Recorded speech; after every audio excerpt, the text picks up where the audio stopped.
groupe de réflexion qui a vu le jour hier au Québec, Georges? C'est un mouvement qui voit le jour, qui s'appelle Faut qu'on se parle, qui va faire réfléchir les Québécois sur plein de choses, des sujets politiques, sociaux et sur l'avenir du Québec. Parmi les fondateurs, il y a Jean-Martin Hassans et Gabriel Nadeau-Dubois. Bonjour, monsieur. Bonjour. Un mouvement apolitique. C'est-à-dire qu'il faut faire une différence entre un mouvement non partisan et un mouvement neutre. Je pense que ça aurait été hypocrite pour quelqu'un comme moi d'aller voir les gens en disant « Ah, vous savez, moi, l'austérité, les frais de scolarité, ma tête n'est pas encore faite, j'aimerais ça vous entendre. » Donc un mouvement plus à gauche. C'est-à-dire, on assume nos positions, on assume nos valeurs. Ou ça aurait été hypocrite pour Jean-Martin de se présenter devant les gens en disant « Moi, l'indépendance, j'ai pas d'opinion. » Donc c'est pas neutre. C'est pas neutre, mais c'est résolument non partisan. On veut se tenir le plus loin possible de tous les partis politiques. Pourquoi maintenant? Qu'est-ce que vous voulez faire avec ces consultations qui commencent bientôt au Québec? Ça commence le 11 octobre à Québec, puis ce qu'on veut faire, c'est une chose très simple, c'est parler aux gens pour savoir quelles sont leurs solutions, quelles sont leurs idées pour relancer le Québec. Moi, ce que je sens en ce moment, puis je me suis promené au Québec, ça fait 4 ans depuis la fin de la grève que je fais des conférences, puis ce que les gens me disent partout, c'est on a l'impression qu'on est bloqué. On a tout le temps les mêmes débats, on entend tout le temps les mêmes personnes qui ont les mêmes arguments, puis on ne sent pas se dégager de tout un projet de société.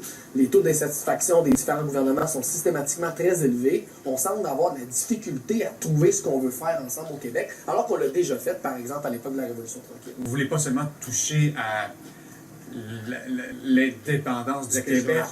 Non, c'est ça. Vous voulez aller à l'économie. OK, parfait. Et l'indépendance, c'est 1 sur 10. C'est bien sûr que Jean-Martin Hassans est très identifié à la question de l'indépendance, mais on pose 10 questions. Et les gens, quand ils s'inscrivent à nos consultations, peuvent décider le sujet qui les intéresse. Et si les gens ne veulent pas parler de l'indépendance, on n'en parlera pas. Mais vous connaissant l'un et l'autre, et les 3 autres qui sont avec vous, mais surtout les 2 têtes d'affiche que vous êtes, est-ce que vous ne risquez pas d'accueillir dans vos assemblées de cuisine des disciples déjà convaincus à ce que vous prônez? Le défi, vous avez bien raison, c'est d'aller chercher des gens qui ne sont pas déjà d'accord avec nous. C'est un défi, et c'est pas juste un défi pour nous, c'est un défi pour toutes les consultations, pour tous les groupes, pour tous les médias. Nous, on se dit, si on pose des questions le plus large possible, si on va partout au Québec, on se donne des chances de réunir tout le monde, et on le lance, l'appel. Je le lance ce matin, je l'ai lancé toute la journée hier. On veut que tout le monde vienne nous voir. Vous êtes un homme d'opinion. J'aimerais vous entendre sur 2 sujets d'actualité. On parle ce matin du salaire des médecins. 33 d'augmentation sur 5 ans, le nombre de médecins a à peine augmenté. On attend toujours aussi longtemps à l'urgence. Vous allez en parler de la santé? On va en parler de la santé et c'est une des questions qu'on va poser, c'est comment on réorganise notre système de santé pour que tout le monde ait accès à des soins puis de façon simple. En ce moment, ce qu'on est en train de créer au Québec, là, c'est des méga structures.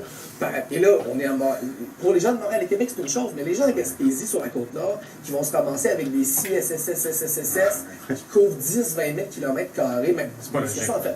Comment on va être capable de donner des services de proximité? Si vous êtes à Carleton et vous avez un cancer, je veux dire, moi je pense qu'on s'en va dans la mauvaise direction avec ces réformes.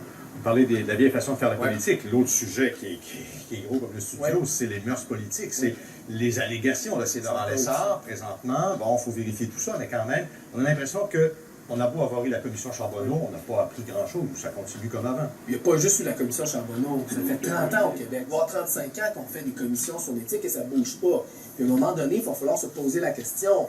Peut-être que c'est parce qu'on a beau faire des commissions, puis faire des petits réglages d'éthique ici et là. Si on ne renouvelle pas la classe politique, si on élit toujours les mêmes partis ou les mêmes personnes, à un moment donné, il ne faut pas se surprendre que les problèmes se répètent. Pendant combien de temps vous voulez consulter la population et à quel moment vous voulez remettre votre rapport? Donc, la première consultation, c'est le 11 octobre à Québec. On termine ça à la mi-décembre à Montréal, donc ça dure à peu près 3 mois. Et puis, on va annoncer, disons, nos propositions concrètes au début de l'hiver prochain. Ceci étant dit, on a lancé hier une plateforme web qui permet aux gens de faire 2 choses. De nous inviter directement dans leur cuisine pour parler de politique avec les gens. Donc, on utilise la technologie pour remettre au bout du jour la fameuse pratique des escaliers de cuisine. Et les gens peuvent aussi nous faire des dons. Parce que notre initiative, on en est très fiers, mais c'est un risque qu'on prend. Elle est financée à 100% par les dons de la population. C'est la base d'un parti politique? C'est pas notre intention. On n'a eu aucune discussion là-dessus. Les journalistes hier ont adoré se lancer dans les conjectures, les stratégies obscures. C'est difficile de penser à côté. On n'est pas les premières personnes à faire une tournée du Québec. On est très conscient que les gens s'attendent à ça. Nous, ce qu'on vous dit, on n'a jamais parlé de ça. On n'a pas de place à cet égard-là. Nous, ce qui nous intéresse, c'est une démarche non partisane. Et c'est très important pour nous d'entendre tout le monde. Puis de vraiment brasser des idées sans tout le temps s'enfermer dans des enjeux de mécanique électorale, d'alliance de partis, de convergence de ci ou de ça.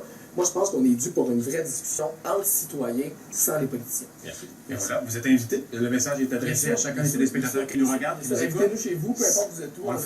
On le fera ici d'ailleurs éventuellement. Si vous le faites, je vous promets